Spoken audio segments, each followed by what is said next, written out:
Ny mety ho toetr'andro eny an-dranomasina ny sabotsy 9 jolay 2024 amin'ny 9 maraina hatramin'ny alahady 7 jolay 2024 amin'ny 9 maraina.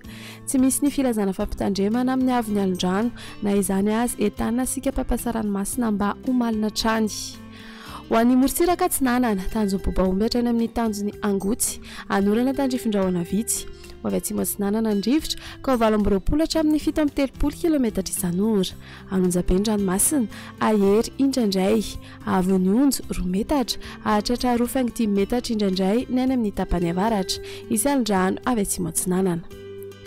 Tanjony Angotsy hatrany Mahanoro, anorana tandrifin-drahona vitsy. Ho avy andrefana ny rivotra ka ho 7 hatramin'ny 20 kilometatra isan'ora. Ho avy atsimo Atsinanana kosa izany, manomboka ny atoandro ka ho 7 hatramin'ny 20 kilometatra isan'ora. Anonjabe-dranomasina, avy ny onjo 2.5 metatra. Mahanoratra ny Taolagnaro, anorana tandrifin-drahona vitsy. Ho avy avaratra ny rivotra ka ho 7 hatramin'ny 20 kilometatra isan'ora. Anonjabe-dranomasina, avy ny onjo 2.5 metatra. Taolagnaro hatrany amin'ny Tanjomvohimena, izy tandrifin-drahona any amin'ny farany Ifepitona.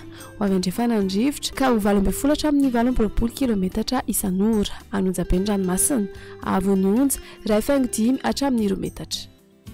Ho an'ny morontsiraka andrefana, Tanjomvohimena hatrany amin'ny tanjony Ankabo, anorana tandrifin-drahona vitsy. Ho avy andrefana ny rivotra ka ho 7 hatramin'ny 20 kilometatra isan'ora. Anonjabe-dranomasina, avy ny onjo 2.5 hatramin'ny 2 metatra. Tanjony Ankabo hatrany amin'ny tanjony Vilanandro, ho maina ny andro amin'ny ankapobeny. Ho avy atsimo ny rivotra ka ho 20 hatramin'ny 20 kilometatra isan'ora. Adiny-panonja ranomasina, avy ny onjo 8.5 hatramin'ny 2 metatra. Tanjony Vilanandro hatrany Analalava, ibalika ny masoandro amin'ny ankapobeny. Ho avy atsimo na atsimo Atsinanana ny rivotra ny maraina ka ho 20 hatramin'ny 20 kilometatra isan'ora. Ho avy andrefana kosa izany ny atoandro ka ho 20 kilometatra isan'ora. Adiny-panonja ranomasina, avy ny onjo 8.5 hatramin'ny 2 metatra. Analalava hatrany amin'ny tanjony Bobaomby, anorana tandrifin-drahona ny alina. Ho avy atsimo ny rivotra amin'ny maraina ka ho 7 hatramin'ny 20 kilometatra isan'ora. Ho avy andrefana kosa izany ny atoandro ka ho 7 hatramin'ny 20 kilometatra isan'ora. Adiny-panonja ranomasina, avy ny onjo 8.5 hatramin'ny 2 metatra.